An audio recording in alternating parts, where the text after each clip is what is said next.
across the 40, stays on his feet, cuts it back. Marion Brown, another kickoff return for a touchdown. Look out! There goes two!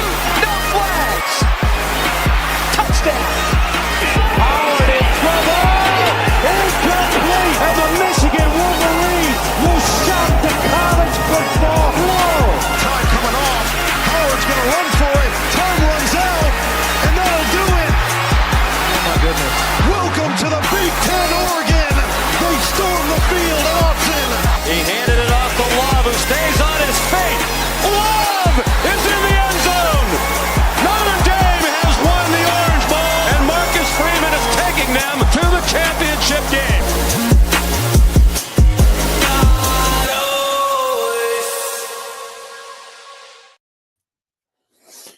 What is up, ladies and gentlemen? Welcome back to the Week So podcast. I'm your host, Connor. Let's be frank, Lynn.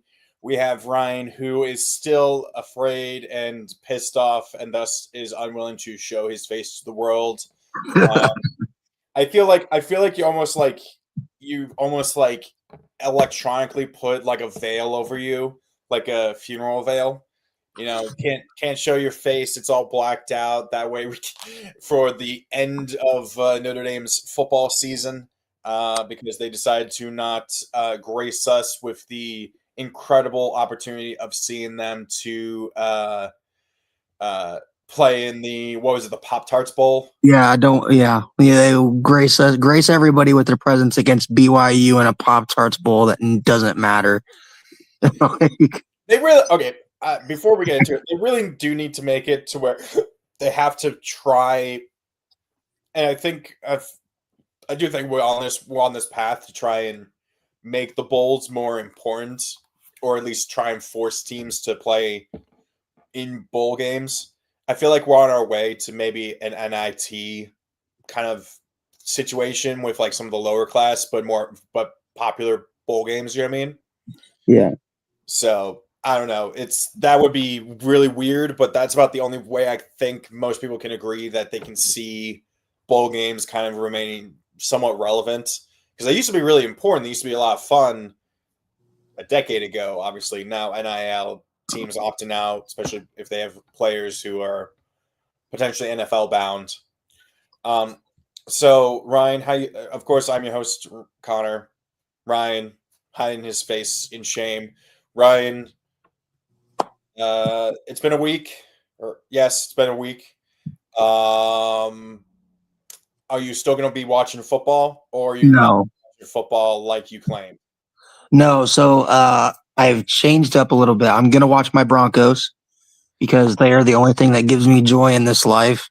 Until they inevitably pull until they inevitably pull a Ravens and lose in the division. They get the 1 seed and they lose in the divisional round at home to like the Bills or something, or like a lower seed that's not that good. So outside of that, but I am boycotting ESPN, and I am boycotting the bowl season. I don't care to watch it. Not watching the playoff, that's for sure. Now we'll get into the playoff picks. We'll talk about the games. I personally just don't feel like it's a solidified playoff, because I think that the fact that we have 2 G5 teams in there and you snubbed Notre Dame, which people can argue whether or not Notre Dame should have got in or not. If the goal is to get the 12 best teams, and Notre Dame is clearly one of the 12 best teams, and it is what it is. I feel like ESPN knew what they were doing when they moved Alabama ahead of us for impressive win, quote unquote, against Auburn. They set that up on purpose. I think they used us for TV ratings. And then they pulled the rug last second on Sunday. Well, you mean the committee did, not ESPN. I think ESPN had a lot to do with it. I don't want to get too far into the conspiracy theory, but it doesn't look good when your network pays billions of dollars for the exclusive rights for the CFP. You have TV contracts with the ACC and SEC, not Notre Dame, and you just so happen to, on the final Sunday, you guarantee that you get your SEC and ACC partners in, but you screw over the team you don't have a deal with.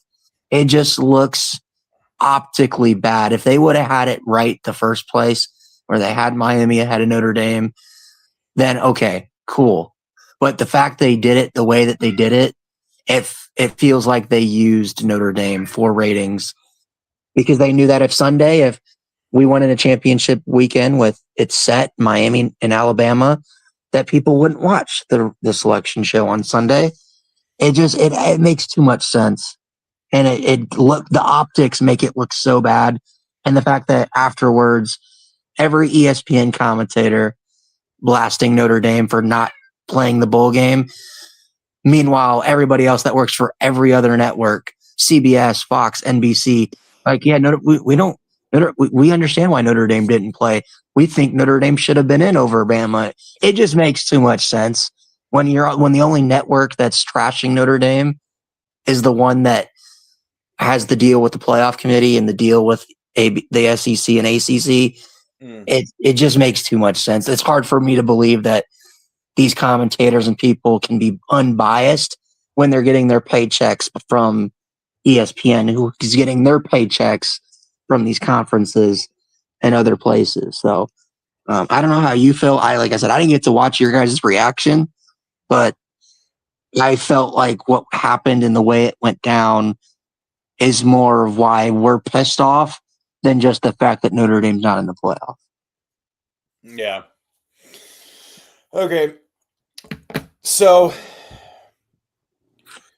Notre Dame had the spotlight for about a day? We have 3 days. People were talking about maybe 2 or 3 days, and then shit hit the fan for Michigan again. That's putting it lightly. Oh god, the timer. Okay, let me turn that off. I hate these Yeah, they gotta get rid of them, man. I hate him, and I'm so not used to them. And okay. So yeah, Michigan scandals continue. So yeah, if you somehow live under a rock and don't know what happened, I turned the timer off. Oh my god. Oh, there we go. Okay, there we go. I was in the wrong spot. So yeah, Sharon Moore. Yep. Yeah. He allegedly got a student staff member. Is that correct? It was a grad assistant staff member on his staff. Yeah. The executive assistant to the head coach. It was her official title. Okay, so she worked directly for him. Okay. And apparently how this got found out. Now, apparently Michigan knew to some extent what was going on. Supposedly, we don't know exactly how much they knew, but they knew either at least the relationship or something was up with Moore. Apparently it got found out because he used DoorDash to have Plan B sent straight to his office. That was a false report. I found that out. Okay, that was somebody making a funny. I mean, bro, that actually really would have been hilarious. But apparently, yeah. So Michigan did at least know. Obviously, it sucks we don't have Phil here. Yeah. Phil literally just put it simply: "We are so effed." When the news started breaking, he put that in our group chat. So I'm sure he probably had it, put his own, held his own emergency right after Sharon got fired. And he's probably like, what? Because obviously he was fired with cause, obviously, which means he doesn't get any of the money for his payout. So I guess basically just kind of Michigan, according to Adam Schefter, knew about this or had reports of it 2 to 3 months ago. The whole relationship? Yeah. They had gotten reports. People had told them that he was having an inappropriate relationship with a staffer. Okay. And the HR department did an investigation, but couldn't find sufficient evidence supporting it. But then on Monday of this week, the staff member that he had the inappropriate relationship with went forward to the Michigan Athletic Department with evidence and proof that they did have, yes, the relationship did happen, which is why he was then immediately fired with cause. Yeah, and then it came out, and then the very same day, it later comes out that he had been arrested somewhere, like at home. It was either, I can't remember. He was arrested at a church, but like near a church. But he was arrested for threatening to kill himself and like a staff member with a knife. So he went home after he got fired. Him and his wife got into an argument. It got heated. I don't know. This is just allegedly. He went home, had an argument with his wife. He threatened allegedly to kill himself in front of his wife, stormed off, then broke into allegedly his mistress's house. Oh, her house. Oh, yeah, broke into her house. Okay. And then according to what was it, his court date on Friday, as the prosecutor put it, allegedly he grabbed knives out of the drawer and some kitchen scissors, and he threatened to kill himself in front of his mistress, and then that's when everything went to shit. So yeah, and then he wasn't. I love how you're saying that everything went to shit after he already did all this stuff. Yeah, but so then he was charged with what was it? Home invasion, breaking and entering, and what was the other one? There's 3 charges, right? There was 3 charges. I'm blanking on what the other one was. And then he posted. Would it be like Oh, was it assault? I think. Assault or like threaten or like attempted, Yeah, but assault. He had to pay a $25,000 bond to get out, and he has to now wear an ankle monitor, and he's not allowed to leave the state of Michigan. So, yeah, it's a sad story because, like, again, and I'm sure Connor would agree with me, as men, we're not justifying why he did what he did, the relationship that he had, right? That's something as a man you realize when you sign a contract. You cannot have relationships with somebody that you work with. That's pretty commonplace. He was unfortunately thinking with the wrong head. And it's unfortunate that the series of events afterwards played out the way he did because he just completely threw away his life. And I think it's more like the ironic thing is like if he had just been fired for cause and this other stuff hadn't come out, there's a chance. There's not a 0% chance that he would not have been hired at like a lower Division 1 or like FCS. He was a good coach. He was a good coach. His career would have continued if it just was like he got fired because of an inappropriate relationship. Okay, he says, I apologize, I made a mistake. He says, I got fired because, I tried to, I pushed her or something in a direction that I did not intend to, and she felt it was time to end the relationship or something. Whatever made her decide to come forward. Exactly. Mm-hmm. Obviously, we don't know all the details. Real quick, the other charge was stalking. Oh, stalking. Okay. Yeah. So if he was like, obviously we don't know exactly why she decided now to come forward. Oh, excuse me, I'm still waking up. I apologize. This is early for me, actually. So we don't know why she decided to come forward now, exactly yet. At least that I've seen. I haven't seen an explanation, but he would have been hired somewhere else. But this other stuff that came, he's unfortunately, I don't think he's going to be coaching again, at least for a few years, and then he'll get hired probably if at some FCS or low Division 1 school or something like that. I don't know. it's going to be weird, but I guarantee that's how it's going to go, unfortunately. It's just sad because he lost his job, right? Because of what he did, which again, I'm not saying I'm not trying to say I feel bad. He made his choices, right? But it's just the situation itself. Lost his job. He had a good thing going at Michigan. He wasn't a bad coach by any means. He was on his way to possibly winning his second straight 10-win season if they would have won the bowl game. He loses his job. His relationship with his wife is, I don't know this for a fact, it's got to be over. It's most likely over. And then, he's now in jail. He's got to wear an ankle monitor. And did he not bond? He hasn't bonded out yet? No, he's out. He's out. But he had to go to jail. He had to get an ankle monitor, pay bond. His face. He's now that post of him, that picture of him sitting in his jail cell on the conference call with the court is everywhere. That's plastered everywhere. That's not something you can escape. That's like it's. Well, I can't say. So it's. I just don't want to confuse you, but in my experience, going to courthouses for my job occasionally, whenever they are streaming someone from like the jail, they're not usually like in their cell. It's just like a separate area where they kind of just have people that are scheduled to appear in court via teleconference or whatever. They're just kind of it's in like in a separate room. They're all just kind of waiting in, and then there's just a computer there.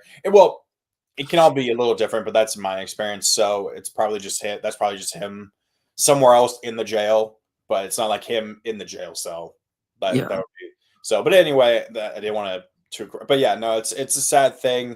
Now Michigan is going to say they are going to do a full investigation, deeper investigation into kind of just everything, kind of all these scandals that have happened. Obviously, the AD's probably got to get fired because. There were rumors, the AD, yeah, like Phil had told us, that him and his group chat they knew about this a month ago, and so they were just kind of waiting for it to hit the fan. I think they were waiting for it to. They were really at least waiting for the end of the season. Yeah, and so they didn't want to have it happen at the before Ohio State. You know what I mean? And I do want to put this out there. This is what I'm going to say now. Is it's just a rumor. It's not as of right now. It's just it's a rumor. It's not. It's alleged right now. Allegedly, this relationship had been going on for the past 6 years. Oh yeah, she was like a freshman, like 18, 19 years old. Yeah. And which is, by the way, gross.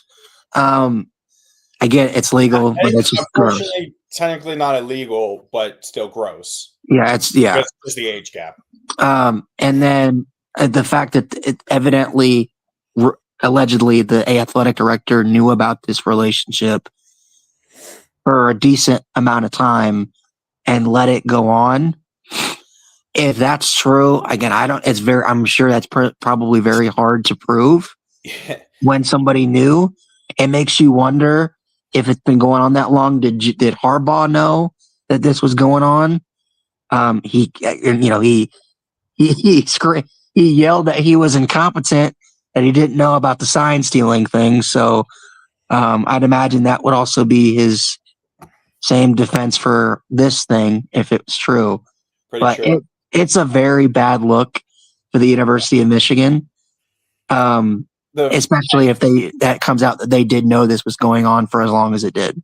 Michigan investigating itself like that is like the meme of Obama giving Obama the award. You know what I mean? You know that meme? Like it's them investigating themselves and be like, we found nothing wrong, or like FIFA says they're investigating something. They're like, we're going to investigate this. We found no wrongdoing. That's exactly what it's going to be. Like, Michigan's either going to find nothing, or they're just going to they're going to fire the AD, right? And not look further at other systemic issues within the program that might be there that not everyone's aware of. You know what I mean? Well, and if you look at all the staff members that Harbaugh left at Michigan, all of them either got arrested for a DUI, Denard Robinson or DUI. They had that one dude that was being a creep with girls on campus. Oh like, yeah, that dude. Like everybody that was left on that staff from Harbaugh has either been to prison, got arrested, or like Sherrone Moore has been fired for something crazy. So it makes you wonder what was going on with these people at Michigan. Why? What is the? Did Jim just let them do all this stuff because of the success, or was that, or that did Michigan let all this happen because of the success that these guys were having under Harbaugh? But now that Harbaugh's gone and the team's not as good and the program's not as good, they really guys are like, shit, we kind of got to clean house and get rid of these guys before shit hits the fan, which it unfortunately already did with Sherrone. You know what I mean? So. Yeah, and then the part of it that came out was a couple days ago where evidently Michigan was made aware that Sherrone Moore was having a mental crisis. And they fired him without cause, without proper HR representation and security. Like, not having someone there to make sure he's okay after being fired, you mean? Yeah. I think what's going to end up happening is I think if you're Michigan and the higher ups, Ward Manuel, the AD, has to go. Like, I think that's a fact right now. And it makes you wonder though, what does this impact? How does Bryce Underwood transfer? They were talking to Bryce Underwood. Do people that signed just signed on signing day? Will they ask for a release from their letters of intent? They already had one. They had one a top 100 tight end. He did that. I know Bryce Underwood's dad came out and said that they don't have a buyout for. There is no buyout in Bryce Underwood's contract. That $14 million contract. So he has half of an NFL contract, and he was a freshman in college. What the fuck? Yeah. So, but his dad came out and said that they're just waiting to see who Michigan hires. Mm-hmm. I would imagine Bryce Underwood is not at Michigan next year. And I would imagine that a lot of those guys, like a lot of those players, are probably gone. I don't know. I just don't see who could Michigan bring in realistically? You can kind of touch on that a little bit. It's so late. Everybody's been hired. Like, that's the problem.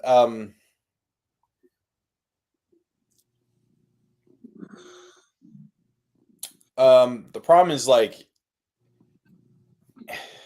I'm trying to think of somebody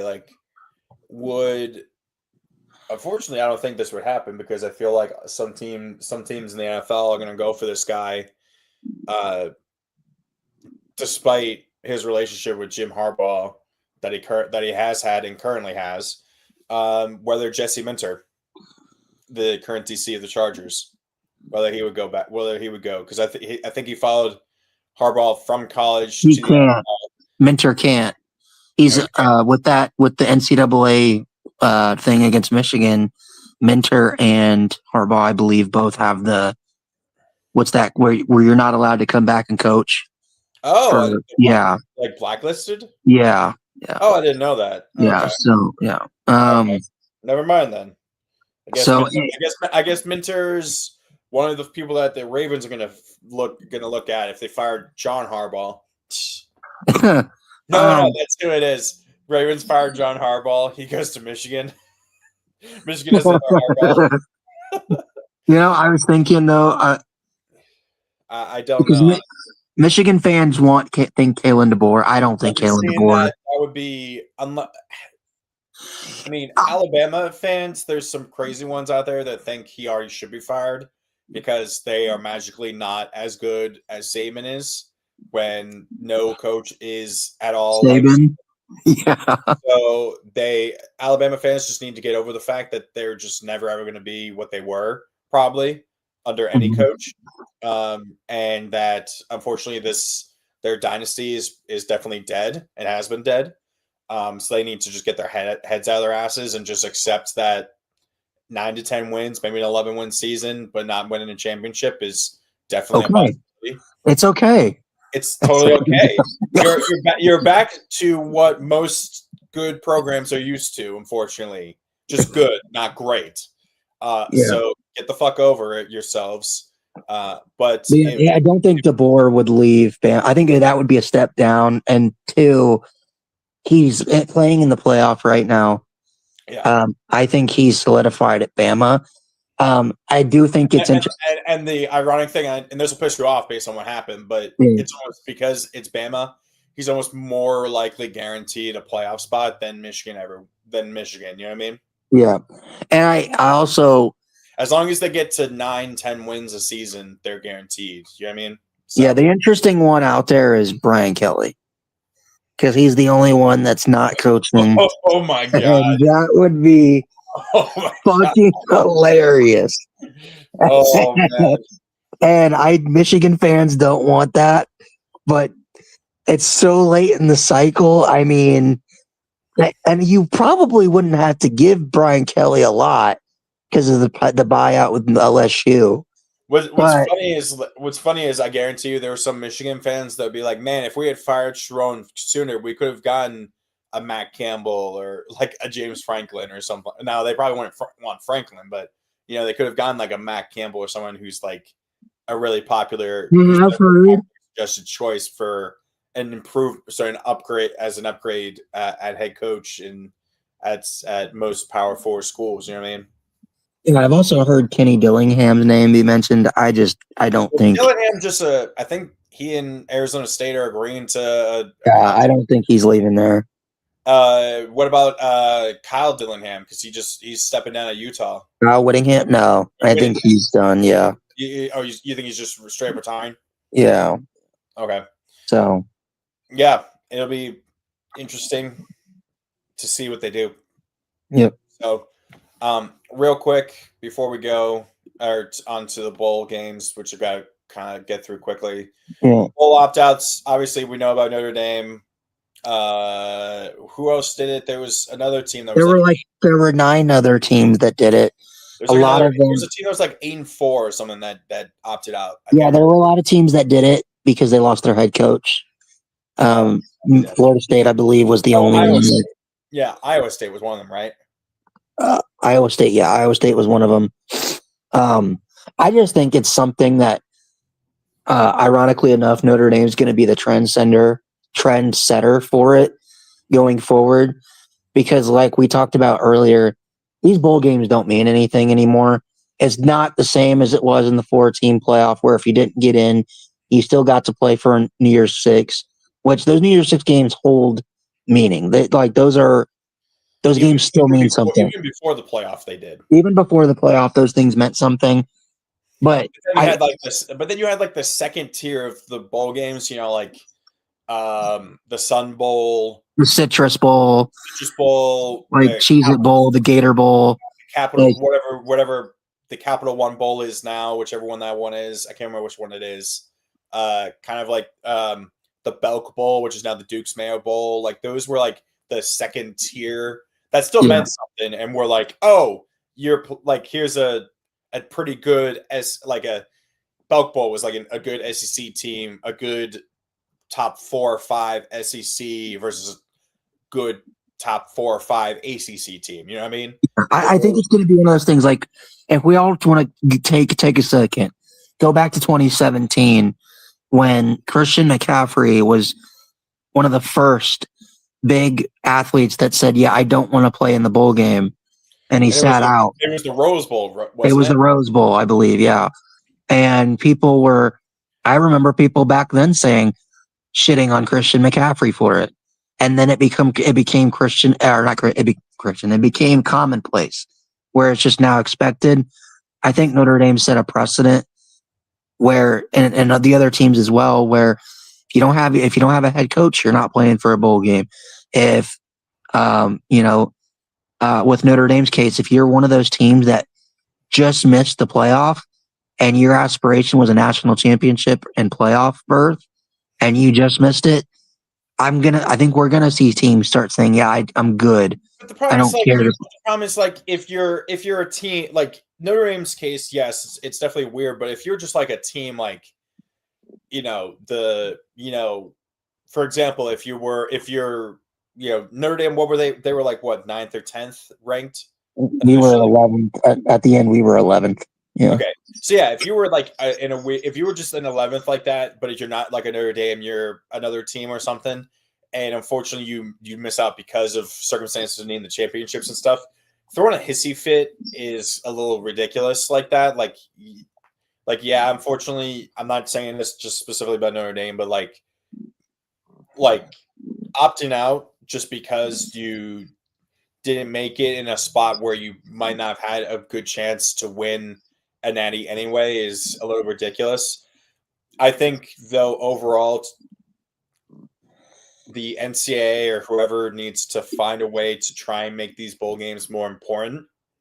And I think the one thing that needs to be done first is move the transfer portal date to after the national championship game.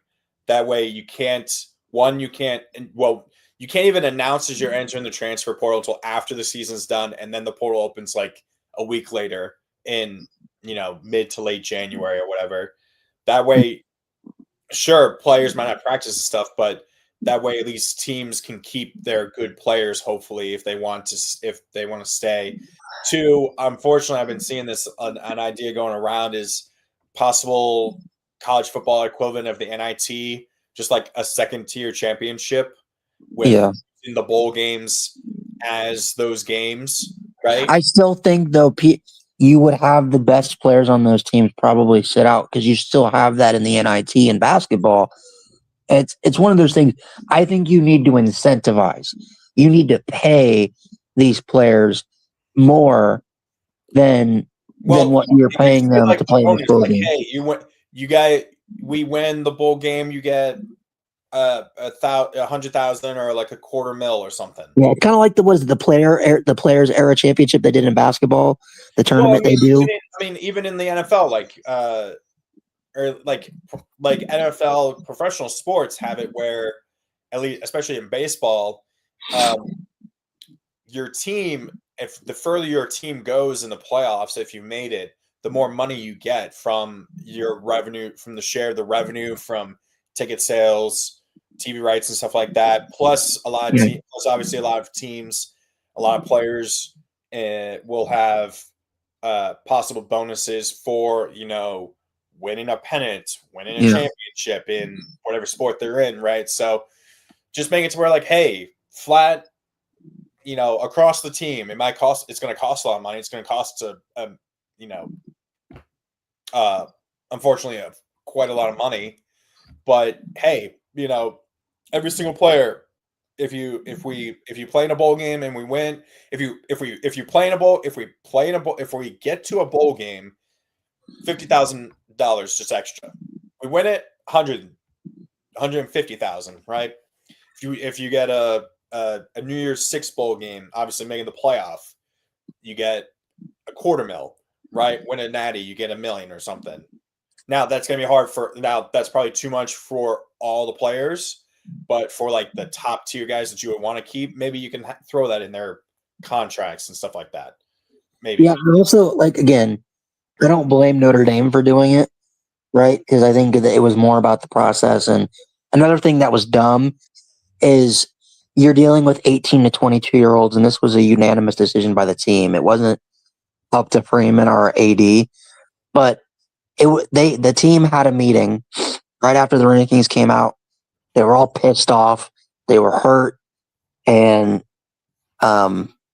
they were very emotional about it, obviously, like normal people would be. And then they only had an hour to decide from that moment when the rankings first came out to decide if they wanted to play in a bowl game or not. You dealing with 18 to 22-year-olds who are not emotionally intelligent at all, and who are pissed off, hurting. They're like, and you only give them an hour to decide. And then you like, think about it, just being a normal human being. If you're pissed off, you just feel like you got fucked over. And then you get on a teleconference with a dude in a Pop-Tarts costume saying, congratulations, you guys get to go to a Pop-Tarts bowl. We need to know now if you want to play. Like, Yeah. I get it. But I do think, and bowl directors do this because they feel the need that they need to know now. We need to be able to start promoting this bowl game now. We need to know now. Slow the fuck down.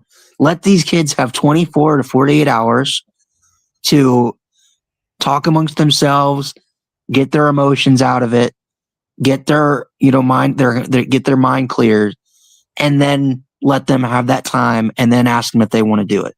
You need to know an hour after they just got their heart torn out. Like, it's a normal human response. So I don't blame them for that, but I would not be surprised if going forward, if we see teams the caliber, because I think it's different, Connor. I think Notre Dame, Texas, and Vanderbilt are three teams that I think legitimately, if they played to their ceiling, could win a national championship. Most years we don't have 15 teams that even last year, going into the playoff, we're way off topic a little bit. Yeah. Going into last year, it felt like many people thought it was going to be it was Oregon, Ohio Georgia, State, and Ohio State, and maybe Ohio State, despite where that really had the chance to yeah. get it. Ohio State obviously was reeling, losing to Michigan at the end like that, and being the 8th seed, obviously with the weird way they did it. But then they got on a roll, obviously. This year this year it feels like it's really I feel like most people would be taking one of the top 3, maybe top 4 if you want to go Texas Tech with their defense at least. But like the odds, right? The national championship odds it would be closer if, for obviously Texas, and Vandy, Notre Dame and Texas had like and Tulane. Notre Dame and Texas had like the 4th and 5th or 4th and 6th best odds to win the national championship if they were in the field. That's what I mean. Like, they were teams that, if Notre Dame was in, do I think they're going to win it? No. But I'm saying the fact that they were a team that, in the odds makers' thought, if they got in, had the 3rd or 4th highest odds to win it, and you left that team out, I get it. Like, I think what's going to end up happening, and then we'll move on, we're going to 16 next. And whether it's next year or the year after, that's happening. Like, after what happened with this, yeah, we're going to 16. But then 16 would be well, what it could just be is you don't get a bye. You just have the top 8 seeds just host home games. Or you could do double buys.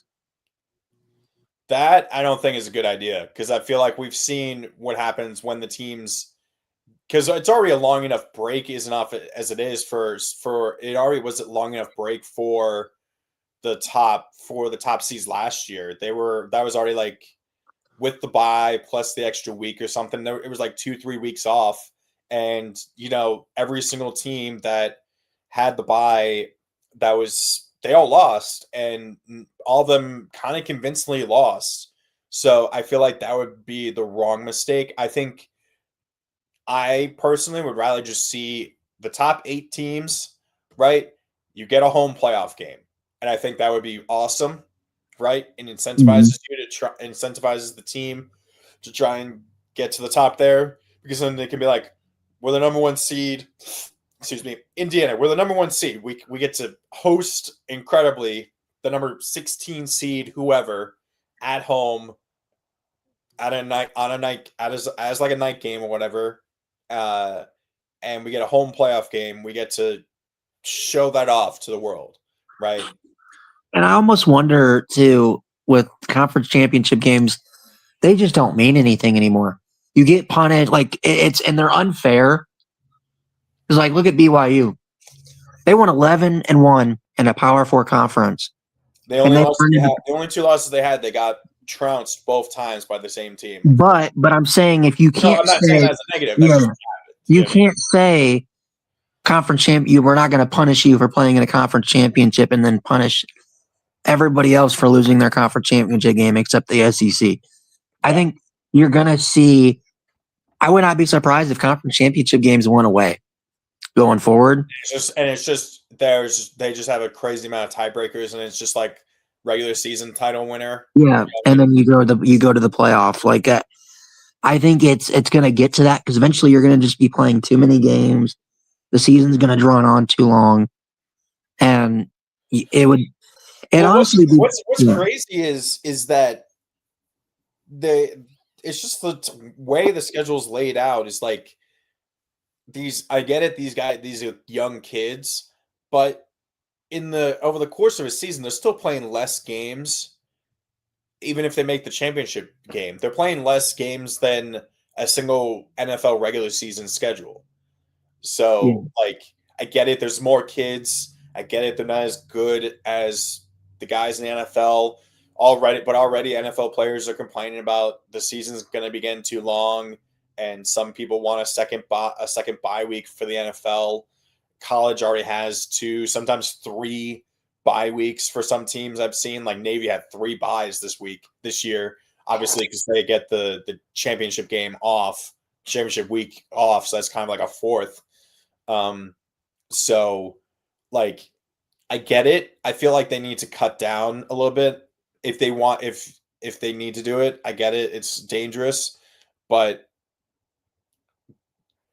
taking away something that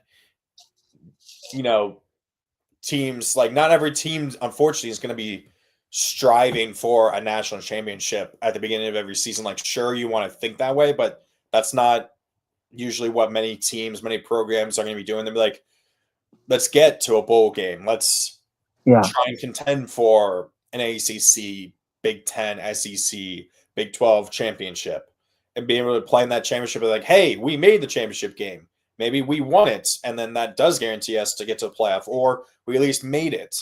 Like Duke, they obviously ACC kind of fucked up with their tiebreakers, and it's kind of a joke that you had a 7-win Duke team playing in the championship, but they can say that they're the champion, the ACC champions. They won it technically fair and square, and if you wanted conference championships to matter, if you wanted conference championships to matter, you put Duke in, even though they have 5 losses because they won a Power 4 conference championship. But you're talking about you're talking about putting Duke in the playoff. Yeah, but do I think that was the right move? No, because I don't think a 5 team. But I'm saying if your whole argument for why Bama should have been in is you can't punish teams for playing in a conference championship game, but you also but then you're punishing other teams who did. And you're not rewarding teams who actually won their conference championship. Like it's you can't have your cake and eat it too, and move the goalpost depending on which team you're wanting to defend. Because I remember Connor, and we're going to move on after this. I remember you and me sat here when the final rankings came out last year, and we remember how Alabama fans were pissed that SMU got it, even though they lost their conference championship. They were getting blown out in the first half because Bama had 3 losses. Yes, but they were like it's the ACC. We should be in. We played a tough. And the argument that people are using against Bama now is the same one that Bama fans were using last year. Yeah. So it gets annoying. Be consistent with it, but unfortunately, with this committee, it's never going to be consistent. So I think we're just eventually going to get to 16 and then 20 teams, and it's going to be insane. Yeah. Okay. So finally, we despite it's just the 2 of us, we kept this talking for a while. I'm also going to share this. Everyone that's watching, I've shared. Hopefully, this is the correct link to our bowl pick'em, and Ryan will tweet out. Ryan will also tweet this out later. Hold on a second. I do want to say. Not doing the $100 thing this year. No, it's not gonna. We're not gonna do that this year. So it's just gonna be normal. If you want to compete against us, top in there. Okay. Sorry about that. Yeah, with Ryan, we were just a little slow. I think we also thrown by the fact that there were 2 bowls on the same day as Navy. I don't remember. Do you ever remember bowl games being played on Army Navy Day? I feel like maybe like only once, but definitely not like it's definitely like not, I thought the whole purpose not like a common thing. I can't remember off the top of my head because I thought the whole purpose was Army Navy was its own game, the only game on that weekend. Yeah, it was odd. That officially ends the regular season. Yeah. So yeah, that really does throw me. But yeah, if you guys still feel like joining, obviously, unfortunately, we'll make it to where obviously, it's still possible despite missing the 2. I had taken South Carolina State. Ryan had taken Prairie View. So I got that win, but then I took Boise and he took Washington. So we're both 1-1 right now. But if you guys want to if you still want to join this just to see how you stack up with us, definitely feel like joining. Like I said, I just sent out that link. I'm sure Ryan, you can share the link as well. Yeah. More direct link once we're done with the show here. Yep.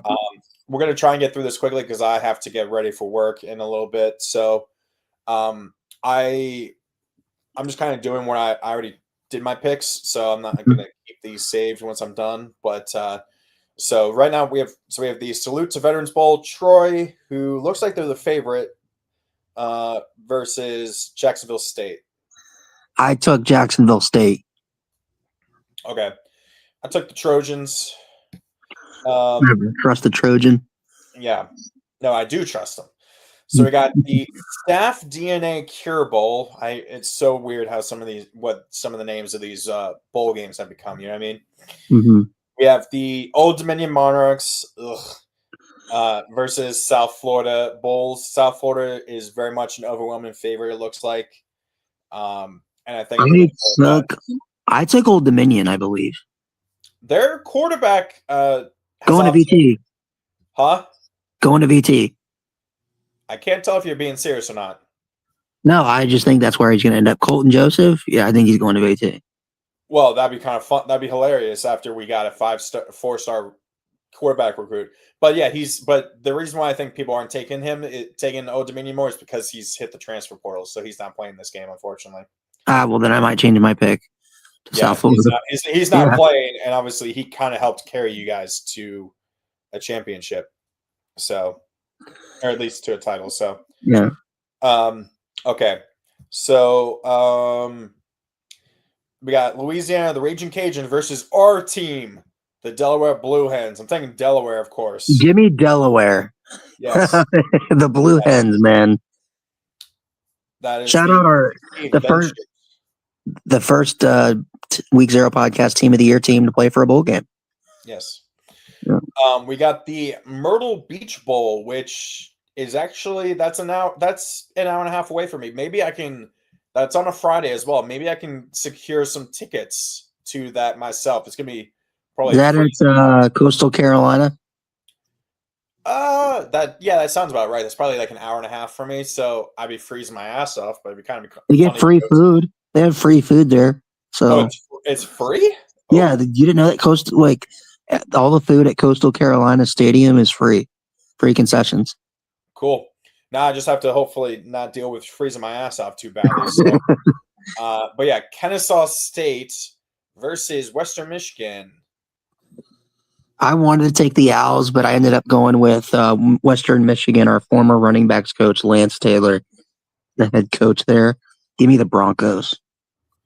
I'm taking Kennesaw. So that's just me. And then we got Memphis versus NC State in the Union Home Mortgage. I always forget how to say this. Gasparilla Bowl. Jasperilla. I apologize. Jasperilla Bowl. Who you got? I took NC State in this one with CJ Bailey. Give me the Wolfpack. I'll take Memphis.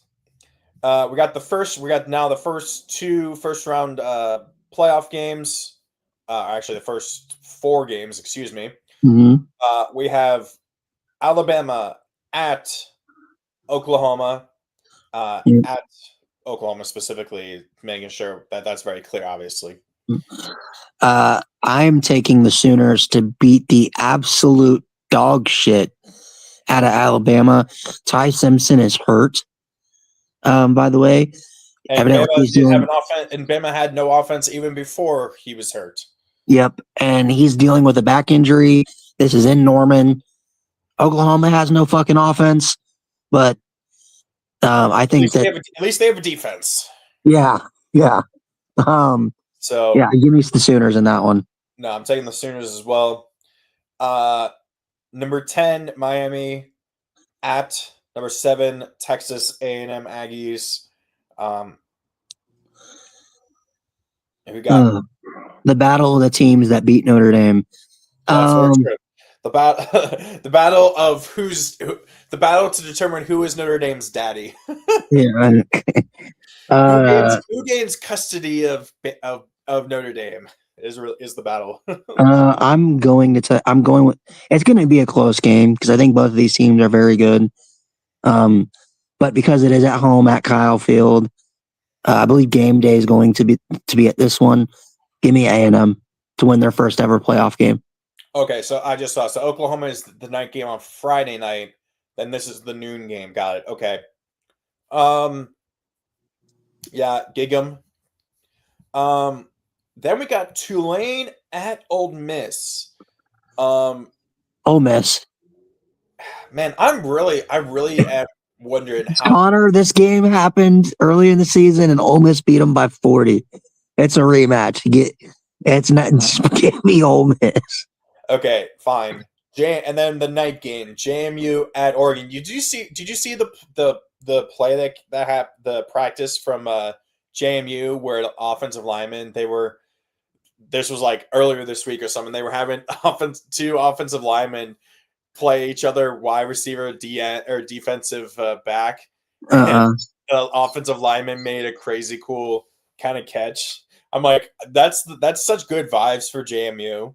But obviously, right before they get their ass kicked exactly. on national TV. What is this? Oregon is what is that? A minus 2,400 favorite. So that's what they got to be like. That's crazy. I do think it would be the funniest shit ever with how much shit Lucas has talked for them to lose to JMU. It's not going to happen, unfortunately. Give me the Ducks. Yeah. It would be kind of funny, but yeah, give me the Ducks. There we go. Okay, so we got the famous Idaho Potato Bowl. The Battle of Mid, it looks like. The Pac-12, give me the Pac-12 champs and Wazoo. Dude, Wazoo having them, they don't have their head coach now. And there was a few games that were uninspired, but I'm there with you. The Bush's Boca Raton Bowl. Oof. So I think I took Louisville in this one. Yeah. Give me the Louisville. The only time you ever want to take an L. Okay. The New Orleans Bowl. Who is this between? Sorry, Western Kentucky versus Southern Miss, our old friends. Give me Southern Miss. Okay. I'm going to take Western Kentucky. We got the Scooters Coffee Frisco Bowl. UNLV versus Ohio. UNLV. Give me the Fighting Dan Mullins. Yeah, give me the Fighting Elite Programs. The Fighting Alex Orgies. There you go. We got the Sheraton Hawaii Bowl. Cal versus Hawaii. Give me Cal. I'll go Hawaii. Why not? The game above, I don't know what game above is. Sports Bowl. Sports.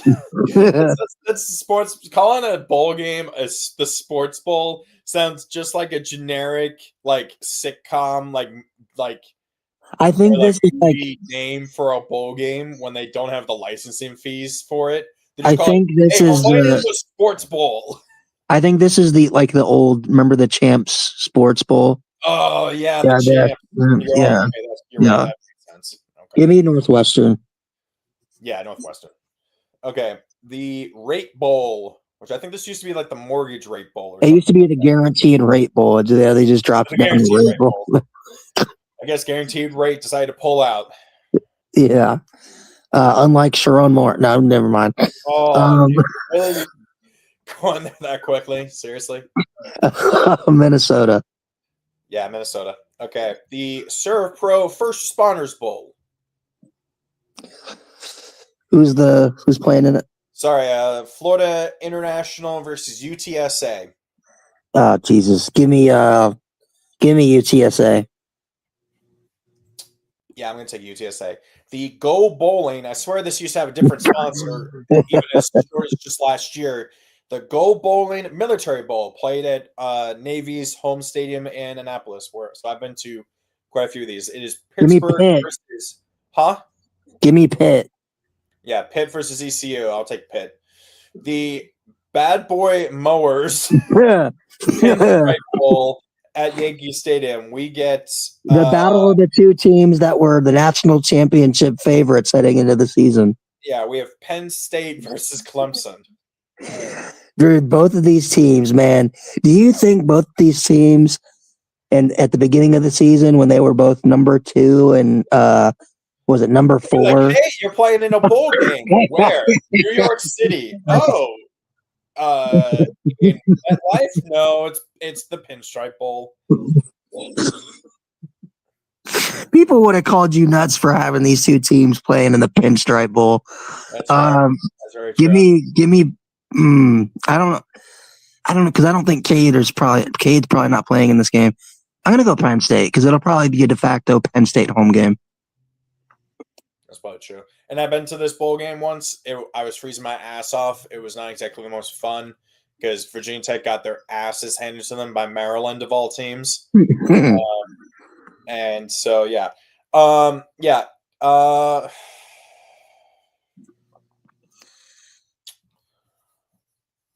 going to take Clemson. We got the Wasabi Fenway Bowl. So this is at Fenway, of course. We got UConn versus Army, who UConn 6-5. They're now 6-6. UConn. Yeah, give me the Huskies. Huskies. Give me the only Huskies that we don't want to huck the. We don't say that to them. We have the Pop-Tarts Bowl, the game that you guys decided to back out of. We got number 22, Georgia Tech versus number 12, BYU. Speaking of which, we cost ESPN $50 million in revenue for that because we backed out. So, you get a good game between Georgia Tech and BYU. Two teams that'll play this game like it's their Super Bowl. Give me BYU in this one.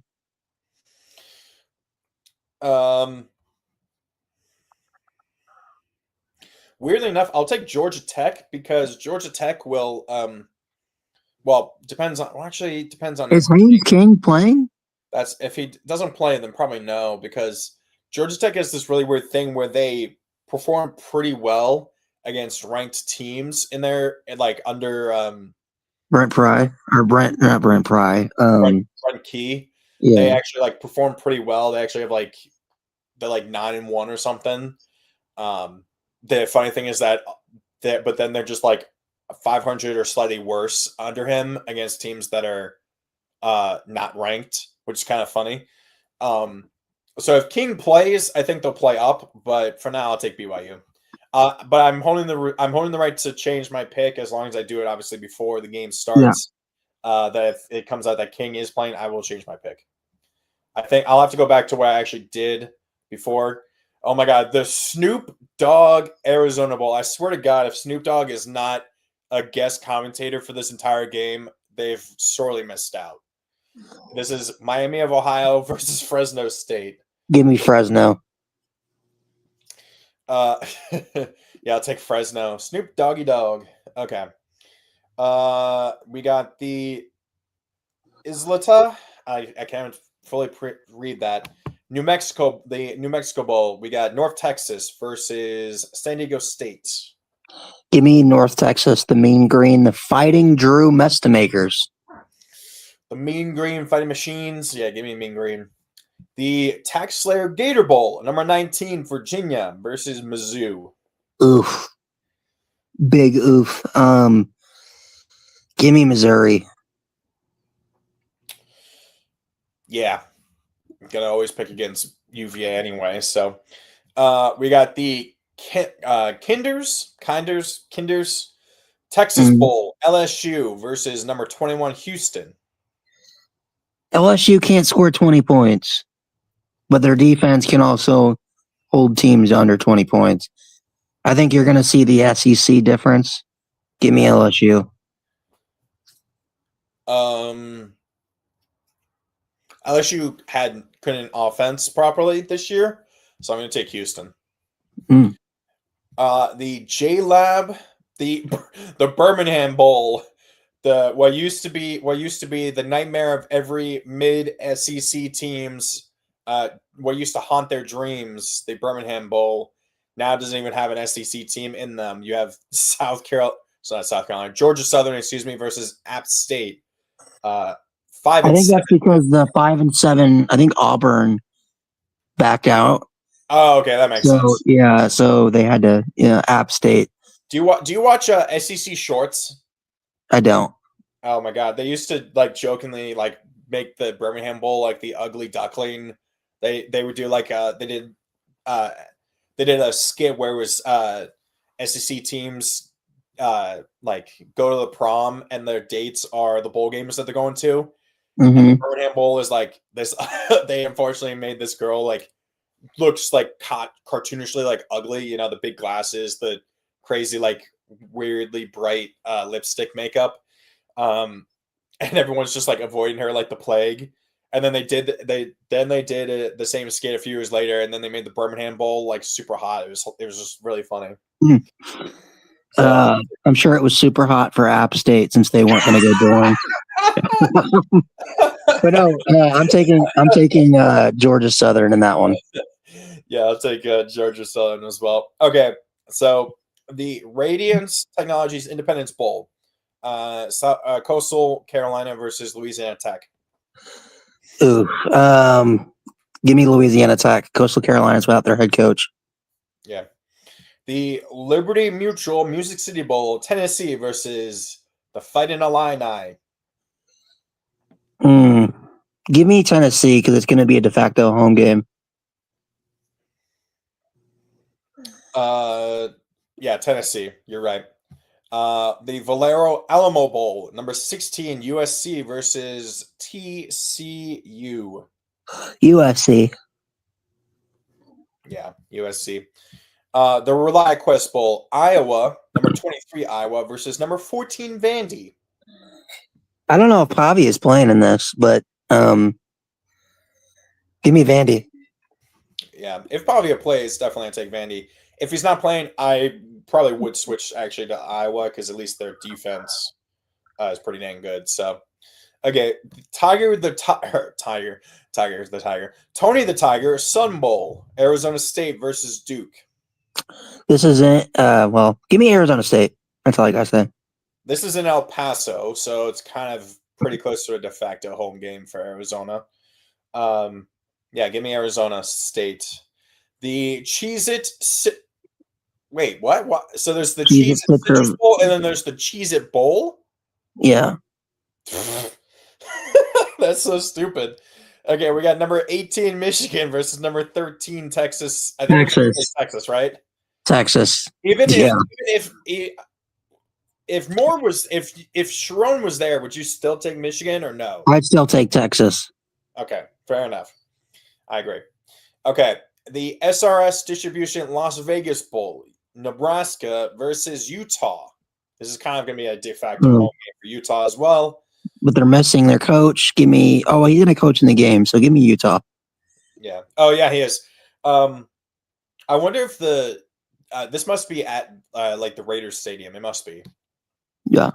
Okay. Then we got the quarterfinal. We got the Goodyear Cotton Bowl Classic. So we got the winner of Miami or Texas A&M playing number 2, Ohio State. Give me Ohio State. Yeah, I'll take Ohio State, unfortunately.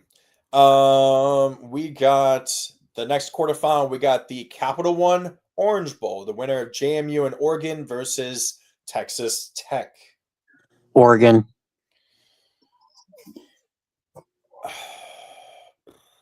I don't think Texas Tech's that good. I think the defense is okay. I don't think the offense could keep up. So yeah, I'll take Oregon. The Rose Bowl, winner of Alabama, Oklahoma versus Indiana. Indiana. Yeah, I'll take Indiana. Even if Alabama, even if Oklahoma wins, their defense is good. They just don't have an offense, and Indiana might actually have the best defense in the country. Mm-hmm. So yeah, and then next we got the All-State Sugar Bowl, Tulane and Ole Miss versus Georgia. Oh God. Georgia by all the points. Yep. The Lockheed Martin Armed Forces Bowl, Rice versus Texas State. Texas State, because you don't lose to food. Bruh. We got the AutoZone Liberty Bowl, Navy versus, who is now 10-2, versus Cincinnati. The old, this is a matchup of two teams that used to be in the same conference in the American. Give me Navy in this one. Yeah, Navy. Go Navy. The Duke's Mayo Bowl, Wake Forest versus Mississippi State. Congrats. They get a bowl game because they're 5-7 because of all the opt-outs. Yeah. Give me Wake Forest. They're going to get covered in mayo. Oh, yeah, I always forget that happens. So stupid. I always forget about that. It used to be, and then obviously the winner of the Potato Bowl gets covered in French fries, which is a lot more appealing. I think the optics of it just look better. But yeah, what's the next one? Okay, the Trust and Will. I don't know what that is. Trust and Will Holiday Bowl, number 17 Arizona versus SMU.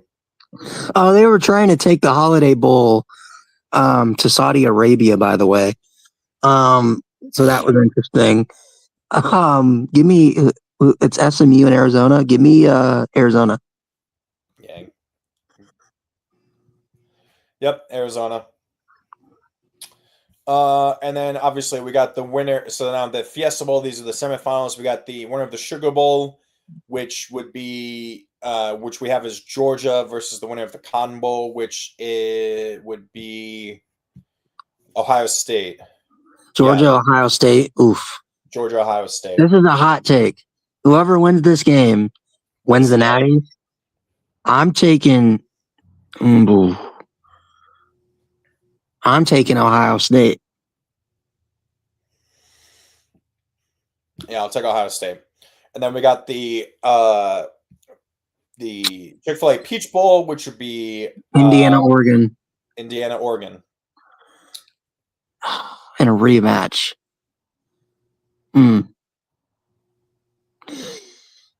You know what? Give me Oregon in a rematch against Indiana.